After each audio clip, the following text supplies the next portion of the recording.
la conclusion de la vente, c'est la finalité de tout ce que l'on a fait jusqu'à présent. De l'accueil du client jusqu'à la présentation du prix, notre principal objectif est de réussir la vente.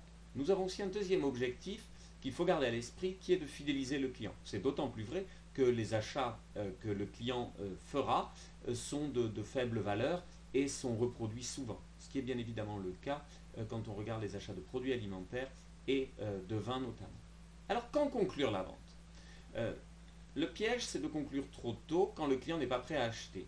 À ce moment-là, le client achètera peut-être quand même, on va peut-être réussir à forcer la vente, mais le client aura ce sentiment de ne pas être libre et de ne pas avoir pris la décision d'acheter. Et donc même s'il achète, il y a de fortes chances pour qu'il ne revienne pas.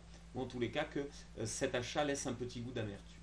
Alors, quand conclure? Quand le client va présenter des signaux d'achat. C'est-à-dire des signaux, des gestes, des mots qu'il va employer et qui vont nous dire qu'il est prêt à acheter. Parmi ces signaux, on retrouve le client qui se met de lui-même en position de propriétaire du produit. Donc il va peut-être prendre le produit en main. Il va aussi poser des questions d'utilisateur. D'accord, mais à quelle température est-ce que je dois servir ce vin? Le foie gras que vous m'avez vendu, je dois l'accompagner avec quoi comme pain? Plutôt du pain aux figues, hein, c'est ça? Oui, voilà. Donc, ces signaux d'achat, on va essayer de les repérer. Parmi les autres signaux d'achat, c'est peut-être qu'il demande le prix, alors que le prix est affiché et qu'il le voit. Ce peut être que le client va sourire, va changer de posture. Bon, des signaux qui sont souvent subtils, mais que, avec un peu d'habitude, on repère assez facilement. Alors maintenant, comment conclure? Plusieurs techniques.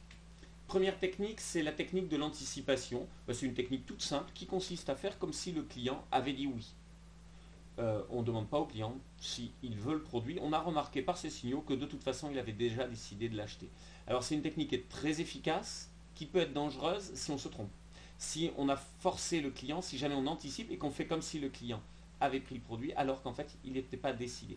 Là effectivement il peut y avoir un ressenti assez violent pour le client. Donc technique de l'anticipation, c'est d'accord, bon donc voilà. Donc et en plus de cette bouteille de vin, il vous fallait autre chose? Voilà. Deuxième technique, la technique de l'alternative. Pendant la présentation, on va peut-être avoir présenté deux produits au client et argumenté sur deux produits. On sent le client indécis entre, pour reprendre le vin, entre le Sauternes et le Mont-Bazillac, et j'hésite. Et du coup, on va conclure la vente de cette façon-ci. Alors, vous prenez le Sauternes ou le Mont-Bazillac? Technique suivante, c'est la technique beaucoup plus simple et assez évidente du que fait-on. Tout simplement, on pose la question au client, que fait-on? Avec évidemment plein de variantes. On part sur ce vin?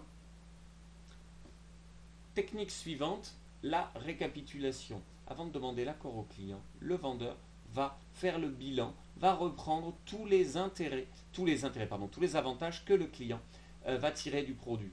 On reprend l'argumentation et les arguments qui ont vraiment le plus plu au client.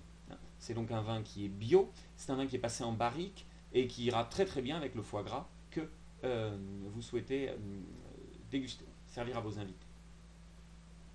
Dernière technique qu'on a tous vécu, c'est en période de solde ou lorsqu'il y a une promotion, de dire au client écoutez, voilà, si vous décidez aujourd'hui, vous pouvez bénéficier encore de notre promotion où pour 5 bouteilles achetées, on vous offre la 6e et vous avez le carton pour le prix de 5 bouteilles.